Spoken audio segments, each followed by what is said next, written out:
ভাই এই যে ধান কাটতেছেন, এটা কি আপনার নিজস্ব জমি? না ভাই, তাহলে মানুষের কার? মানুষের ওকে, হাজিরা খাটতেছেন না চুক্তা? চুক্তা। কতগুলো জমি আর কত টাকা দিয়ে নিয়েছেন? 2 বিঘা মাটি, 2 বিঘা মাটি 7,000।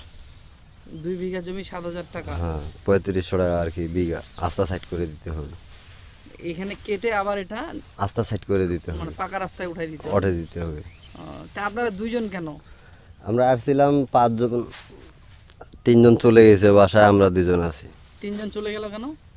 ওদের ঠেলায় চলে গেছে, ভোল্টেজ বেশি, পানি ছিল।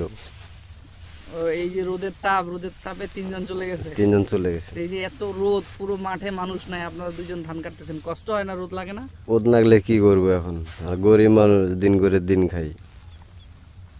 ওদ দেখলে হবে? আপনার ছেলে মেয়ে কয়জন? পরিবারে কে কে আছে? পরিবারে 4 জন, একটা ছেলে একটা মেয়ে, আর আমরা স্বামী স্ত্রী 2 জন। ছেলে মেয়েকে লেখাপড়া করান? একটা ভরে দিছি, আর একটা ছোট কোন ক্লাসে পড়ে? 1। ক্লাস 1-এ। এই এই হাজিরা খেটে এই রোদের মধ্যে মানে সুস্থ মানুষও তো অসুস্থ হয়ে যায়, এইভাবে যে কষ্ট করতেছেন কার জন্য? আর খাবো পরিবার নিয়ে, তার জন্য তো কাজ করা। আপনি যে এই কাজ করেন, আপনার ওয়াইফের চাহিদা কেমন? চাহিদা পূরণ করতে পারেন? না পারলে এখন কি করবো বলো?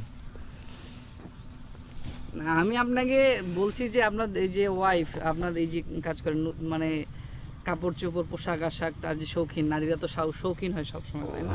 অবশ্যই তো সেই শৌখিনতাটা কি পূরণ করতে পারেন তাদের? পারি। হয়। হয়।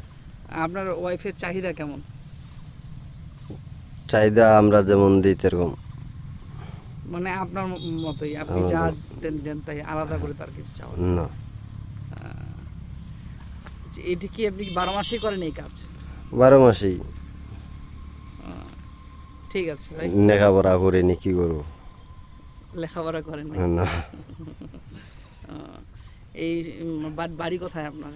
এই মোলানি মাদ্রাসা।